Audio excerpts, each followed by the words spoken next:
Hello everyone, Gautam is education hub पर आप सभी का बहुत बहुत स्वागत है। उम्मीद है आप सभी अच्छे होंगे, एग्जाम की तैयारी अच्छे से जारी होगी। आज 20 जनवरी 2025 और आज की करंट अफेयर की क्लास आप लोगों के लिए। आइए शुरू करते हैं हमारा करंट अफेयर सेशन।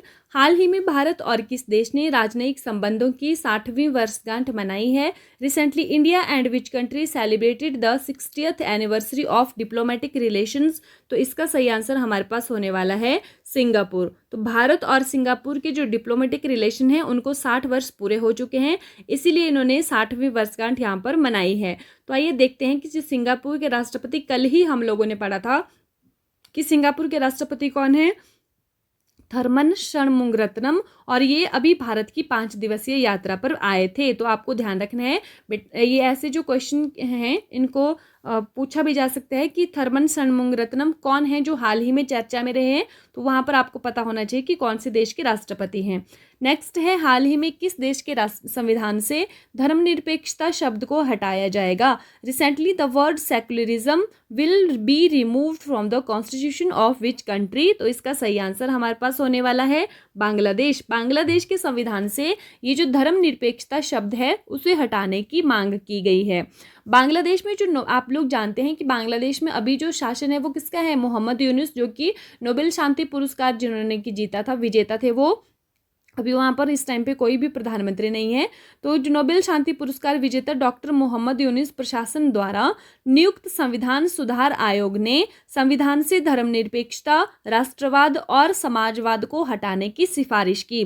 तो एक नज़र मार लेते हैं कि ये जो धर्मनिरपेक्षता है, सेकुलरिज्म है, इसका अर्थ क्या होता है। इसका अर्थ है धार्मिक विचारों और धार्मिक विश्वासों को राजनीतिक, सामाजिक और नागरिक मामलों से दूर रखना। इसका मतलब नास्तिकता, अधर्म या धर्म का विरोध नहीं होता। इसका मतलब होता है कि धर्मनिरपेक्षता का अर्थ है कि जो राजनीति है, जो समाज है और जो नागरिक है, उनको धर्म, धार्मिक विचारों और धार्मिक विश्वासों से उनको सभी को दूर रखना। ठीक है, मतलब अगर कोई देश ये कहता है कि धर्मनिरपेक्ष है, उसका मतलब ये नहीं होता कि उसका कोई, वो धर्म से उसका कोई रिलेशन नहीं है, बल्कि उसका मतलब ये होता है कि वह जो देश है उसमें धर्मों के, सभी धर्मों के लोग समान रूप से व्यवहार किया जाएगा, बल्कि उस राज्य का कोई विशेष धर्म नहीं होगा।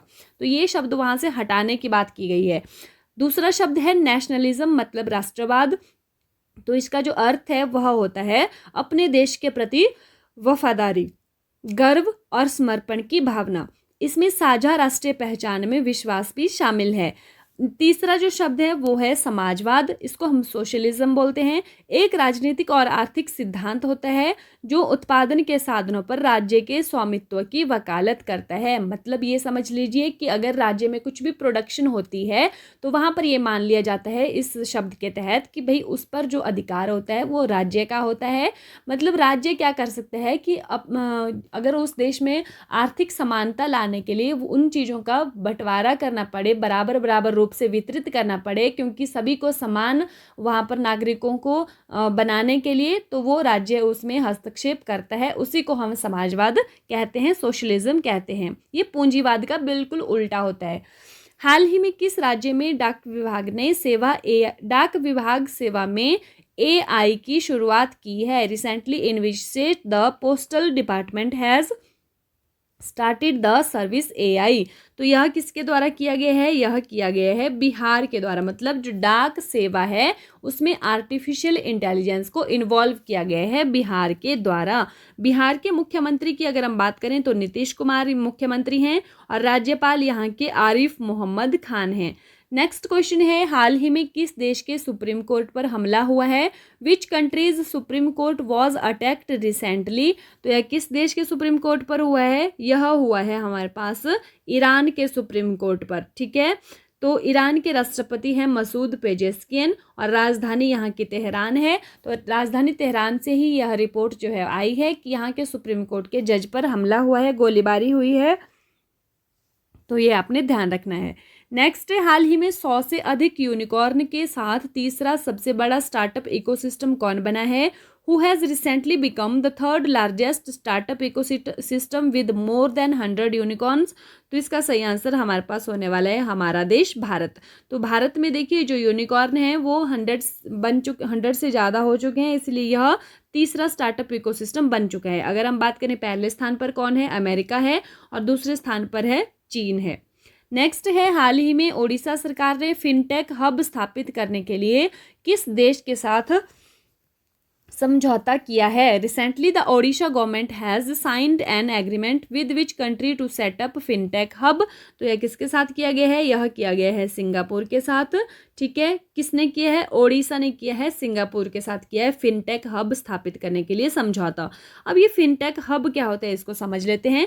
फिनटेक का मतलब है फाइनेंशियल टेक्नोलॉजी। तो फाइनेंशियल टेक्नोलॉजी का जो संक्षिप्त रूप है उसको हम फिनटेक बोलते हैं। मतलब कि वित्तीय कार्यों में प्रौद्योगिकी का जो प्रयोग है, टेक्नोलॉजी, फाइनेंशियल जो काम है उनमें टेक्नोलॉजी का यूज करना, उसी को फिनटेक कहा जाता है। ओडिशा के वर्तमान में मुख्यमंत्री हैं मोहन चरण मांझी और राज्यपाल यहाँ के हरिबाबू कंभमपति हैं। हाल ही में वीके सिंह ने किस राज्य के राज्यपाल के रूप में शपथ ली है। Recently VK Singh has taken oath as the governor of which state. तो कहाँ के बने हैं भाई, यह मिजोरम के राज्यपाल बने हैं वीके सिंह, और मुख्यमंत्री यहाँ के लालदुहोमा यहाँ के मुख्यमंत्री हैं। हाल ही में QS world future skills index 2025 में भारत को कौन सा स्थान मिला है। Which position had India got in the recent QS world future skills index 2025। तो इसका सही आंसर हमारे पास होने वाला है 25वां। भारत को 25 नंबर का स्थान मिला है। यह जो रिपोर्ट है ये लंदन से निकलती है, और पहला स्थान अमेरिका को है, दूसरा स्थान यूके में है, और भारत को कौन सा स्थान मिला है, 25वां स्थान भारत को हासिल हुआ है। तो अभी देखिए कुछ सूचकांक हमारे सामने हैं। भ्रष्टाचार सूचकांक में भारत को 93rd रैंक है। फायर पावर इंडेक्स मतलब कौन सी देश की मिलिट्री कितनी पावरफुल है, उसमें भारत को 4th स्थान है। ह्यूमन डेवलपमेंट इंडेक्स मतलब मानव विकास सूचकांक में 134th रैंक है भारत की। प्रेस फ्रीडम इंडेक्स में भारत की 159th रैंक है। भूखमरी सूचकांक में भारत की 105 रैंक है। साइबर क्राइम में भारत की 10th रैंक है। ग्लोबल जेंडर गैप इंडेक्स में भारत की 129 रैंक है, और इंटरनेट शटडाउन के मामले में भारत जो है वो 1st स्थान पर है। नेक्स्ट है, हाल ही में विदेश मंत्री डॉक्टर एस जयशंकर ने 5वें अमेरिकी वाणिज्य दूतावास का उद्घाटन कहाँ किया है। Where did external affairs minister doctor S Jaishankar recently inaugurate the 5th US consulate. तो कहाँ पर किया गया है, यह किया गया है बेंगलुरु में। कहाँ पर किया गया है बेंगलुरु में किया गया है। इससे पहले भारत में अमेरिका के 4 और दूतावास हैं, ये 5वां हैं। तो कौन कौन से हैं, एक तो नई दिल्ली में है सॉरी, एक चेन्नई में है, एक हैदराबाद में, एक कोलकाता में, और अभी ये जो खुला है ये बेंगलुरु में खुला है। हाल ही में अमेरिका में भारतीय वाणिज्य दूतावास कहाँ खुलेगा। Where will the Indian consulate open in America recently. तो अमेरिका में भी भारत का दूतावास जो है वो खुलने वाला है। वो कहाँ पर खुलने वाला है, वो लॉस एंजलिस में खुलेगा। अभी देखिए भारत के पास संयुक्त राज्य अमेरिका में 5 वाणिज्य दूतावास है, मतलब भारत के भी अमेरिका में 5 दूतावास हैं। आइए जान लेते हैं कहाँ कहाँ पर हैं। वॉशिंगटन डीसी जो कि वहाँ की राजधानी है वहाँ पर, अटलांटा में भी है, शिकागो में भी है, ह्यूस्टन में भी है, न्यूयॉर्क सैन फ्रांसिस्को में भी है, और अभी जो खुलने वाला है वो लॉस एंजलिस में भी खुलने वाला है। ठीक है, रिवीजन है कल की क्लास का। हाल ही में थर्मन षणमुगरत्नम 14 से 18 जनवरी 2025 तक भारत की 5 दिवसीय आधिकारिक यात्रा पर थे। यह किस देश के राष्ट्रपति हैं, अभी अभी हमारा रिवीजन हो चुका है, सिंगापुर के राष्ट्रपति हैं। नेक्स्ट है, भारतीय अंतरिक्ष अनुसंधान संगठन इसरो का तीसरा लॉन्च पैड कहाँ बनाया जाएगा। तो यह बनाया जाएगा श्रीहरिकोटा में। एक जो है ना इसका श्रीहरिकोटा में ही पहला लॉन्च पैड था। ठीक है, दूसरा जो है, तीसरा फिर से इसमें ही बनाया जा रहा है। तो जो दूसरे नंबर का है वो कहाँ बना था वो आप लोग कमेंट करके बताएंगे, गूगल से सर्च करके बताएंगे आपकी दूसरा वाला जो है वो कहाँ पर खुला था। और क्योंकि तीसरा भी अभी श्रीहरिकोटा में ही खुला है, तो ये काम है आप लोगों के लिए कि गूगल सर्च करके बताएंगे कि दूसरा वाला कहाँ पर खुला हुआ है। नेक्स्ट है, दूसरे भारत मोबिलिटी ग्लोबल एक्सपो 2025 का उद्घाटन किसने किया है। तो यह किसके द्वारा किया गया है, यह किया गया है नरेंद्र मोदी जी के द्वारा। प्रधानमंत्री संग्रहालय एवं पुस्तकालय सोसाइटी की कार्यकारी परिषद के अध्यक्ष के रूप में किसे फिर से नियुक्त किया गया है। तो यह नृपेंद्र मिश्रा जी को नियुक्त किया गया है। हाल ही में 52 बाई 52 फीट का विश्व का पहला महामृत्युंजय यंत्र भारत के किस स्थान पर स्थापित किया गया है। तो झूसी हवेलियों नामक जगह है प्रयागराज में, वहां पर ये तपोवन आश्रम में किया गया है। हाल ही में केंद्रीय संस्कृति मंत्रालय और गुजरात सरकार की ओर में से एक अत्याधुनिक संग्रहालय और पुरातत्व अनुभवात्मक केंद्र का उद्घाटन कहाँ किया गया है? तो यह किया गया है वडनगर, गुजरात में। नेक्स्ट है हमारे पास, हाल ही में दक्षिण भारत के राज्यों में मनाया गया कनुमा पंडुंगा त्योहार किसकी पूजा से संबंधित है? तो यह गोवर्धन पूजा से संबंधित है। नेक्स्ट हमारे पास आता है, हाल ही में किस देश ने विश्व का सबसे शक्तिशाली हाइड्रोजन ईंधन चालित ट्रेन इंजन विकसित किया है? तो यह किसने किया है? यह किया है भारत ने। नेक्स्ट हमारे पास आता है, हाल ही में स्वदेशी 6G ऑप्टिकल चिपसेट के लिए सी डॉट ने किस देश के साथ साझेदारी की है? तो यह किसके साथ साझेदारी है? देश, सॉरी यहाँ पर मैं करेक्ट करना भूल गई, इसको देश नहीं है, IIT यहाँ पर होने वाला है, IIT, ठीक है, IIT। तो IIT बॉम्बे के साथ यहाँ पर साझेदारी की गई है। 77वें गणतंत्र दिवस 2025 समारोह के मुख्य अतिथि कौन होंगे? Who will be the chief guest of the 77th Republic day 2025 celebrations? तो ये प्रबोवो सुबियांतो होने वाले हैं। कहाँ के राष्ट्रपति हैं ये? इंडोनेशिया के। कहाँ के हैं? इंडोनेशिया के हैं।